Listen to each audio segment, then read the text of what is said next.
Hello, everyone. This is Tom Fox and Nick Gallo back for another episode. Welcome back, Nick. Glad to be here, man. Thanks for having me. Nick, today we have lesson number 4, start your comeback with a root cause analysis. And what intrigues me so much about this, Nick, is root cause analysis has been talked about since I've been in this field, since 2007 and 2008. And here the Department of Justice in 2024 is calling this out in these enforcement actions. And SAP, to my mind, was the best example because they specifically said SAP conducted a root cause analysis, and rather than simply remediating the causes, they actually did a root cause to see what the underlying cause was and then began their remediation from that point forward. So I really wanted to maybe try to see if I could explore with you why something that's been around since the first decade of this century being talked about in 2024 yet again. I don't know. I just think it's a human thing. I was having a conversation with a manager this week in our team who was frustrated with somebody who's on their team.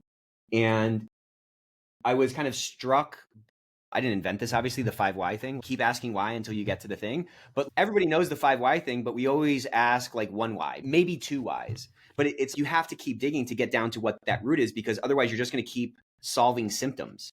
Like you can't keep solving for symptoms. You have to solve for that root, to your point. But I don't know. I just think it's probably a couple of things. I think one thing is that everybody at some point has kind of at least had the temptation to think, I've seen it all at this point. And what comes along with that gray hair or that sort of like wisdom is a quicker pattern recognition, right? That's really what wisdom is at some level. It's I can recognize the pattern and know what to do faster. And I think sometimes we get false positives on those, which is why that's why pilots, whether they've been flying for 2 years or 20 years, they still go through all those checklists. That discipline of doing that root cause analysis is extremely valuable because it can challenge the system 1 subconscious pattern recognition that you might rely on otherwise. So I think it's just kind of like a human thing. It's a discipline that you have to embed because otherwise you're going to start kind of jumping to conclusions a little bit too quickly. So if somebody on your team's not performing, why is that? It's probably not because they're lazy. There's probably a couple of layers below that. And from the SAP perspective, they didn't just stop at that first root cause. Going to the root of the root can really ensure or at least increase the odds that what you're responding to and what you're fixing isn't a symptom, it's the actual problem. And that's a great discussion of it because the DOJ made clear in the SAP enforcement action that it doesn't even start with a risk assessment. You have to do a root cause analysis, and actually you start your risk assessment from there. And so it is the most basic starting point. And if you've had a violation, you've had a failure. And I don't think anyone would debate that. Your pressure testing of your compliance program failed. So why did it fail? And if you don't do a root cause analysis, but I want to give a shout out to the process because you articulated, I tried to articulate it. It's a root cause analysis. We can go into how you do it. You've already described it. It's the 5 whys. And then from there, you move to risk assessment. And from there, you move to your risk management strategy. So that sort of documentation that you can show the regulators, the Department of Justice, they literally called that out in their enforcement action. And SAP started with a root cause analysis. ABB started with a root cause analysis. Albemarle started with a root cause analysis. And what I want listeners to understand in this podcast and in the book is this is not the tea leaves. You and I don't have to get to the end of the tea and see which way the leaves are leaning and is it dripping or is it not. This is in black and white. And that's why I was so excited to write this with you because this is not simply real information. This is information that is as in your face as any information can be. This is literally the Department of Justice saying, these are our expectations. You can meet our expectations. And if you do, you'll get credit for that. If you do not meet our expectations, you will receive no credit. We started this podcast series off talking about self-disclosure and trying to say self-disclosure is one part of this, but it's only one part. And so every one of these steps is absolutely critical. And as we've gone through this podcast series, we've detailed those, but this is not Karnak the Magnificent. This is not you having your alien blood with greater ability to see behind or around walls or even see at the speed of light. This is literally right in front of us and clear communications. And so the DOJ is telling us, you want a discount? You want to be eligible for a declination? Here's what you do. Yeah, I love the way you kind of talked about that. I mean, it's in black and white. It's right there. You don't need to read Cyrillic in order to understand what this is. Yeah, and either a root cause analysis is a good thing to do or a bad thing to do, right? It's either a best practice that is going to, on average, lead to a better outcome, or it's a stupid thing. It's a vestigial organ. We shouldn't be doing it. Kind of either way, you should be doing it because the DOJ, to your point, in black and white is saying to do it. And again, like when we're going through this and we're talking about remediating these things and how the DOJ is going to like look at things, I always look at this from two perspectives. There's like an internal perspective and an external perspective. And like externally, don't take this the wrong way, but like there's some showmanship in that. You have to paint a picture. You have to present yourself in a way that is compelling and resonant and persuasive to the person who holds your fate in your hands. But then there's also the internal thing where like, how do you know what you're doing? How do you know that what you're doing is what you should be doing, right? There's an organization of your own work. There's an agency in the organization of your own work. And like I at least want to have the confidence that I'm spending my time on the things that are going to move the needle most for what I think success looks like in my job. So I just think we have to kind of balance both of those things. If they're telling you, I am not going to come to your restaurant unless there's white napkins on the table, it's like, all right, well, I'm going to get some white napkins and I'm going to fold those. So I'm going to do I'm going to do this root cause analysis kind of regardless, just to get those points and to play that game.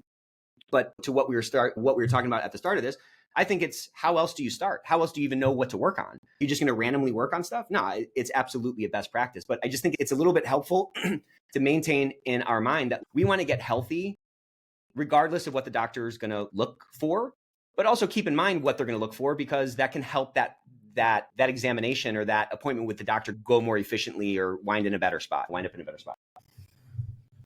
So let me start with a couple of things you said. Am I offended? I'm a lawyer. I make final arguments all the time. I did. Now I'm a podcaster and I'm a storyteller. You have to be able to tell a story. And whether that audience is your kids that you're reading one of my children's books to, or the Department of Justice, you have to be able to tell a story. And part of that story, then we go to number 2. It's not, this is a useless exercise. You've had a compliance failure. We know You've had a failure. Right. You've self-disclosed that failure. And this is not a situation we may not find anything. You're going to find something.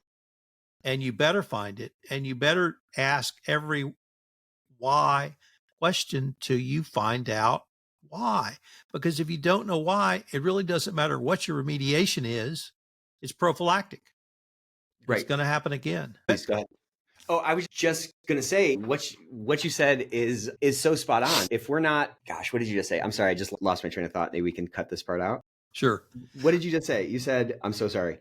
It's a part 2. You're telling a story. This is part of the story. Yeah. Okay. So I love what you just said about storytelling because like we're wired for that. We're wired for storytelling. It's how we've communicated forever. And it's if you think your fate is going to hinge on you giving a bunch of ones and zeros to the DOJ and then them responding back with their ruling, I think you're wrong. There's going to be conversation in there. They're going to be trying to assess, is this extensive remediation? Is this done with appropriate speed? They're trying to see how committed are you to this remediation and driving an effective program forward? Or are you just kind of like playing the game and checking the boxes, right? And so if we can be thinking about, I can most efficiently and effectively convey what is going on over here in the form of a story, then to your point, set yourself up for success in that story that you're going to have to tell and say, look, this thing happened. I needed to know where to look. And so we did a root cause analysis, a 2-layer root cause analysis, and we identified these 3 things.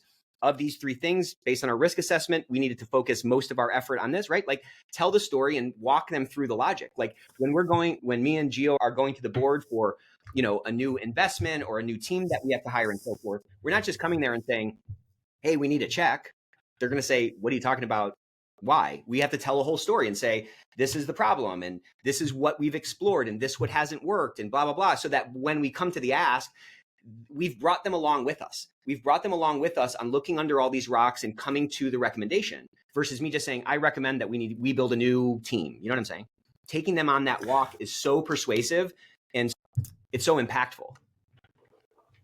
That's absolutely spot on. And what I'd like to end with, Nick, is that the DOJ has told us what they want to hear in that story. Exactly. They want to hear your root cause analysis. They want to hear how you incorporated the enhancements that you put into your compliance program into your risk assessment.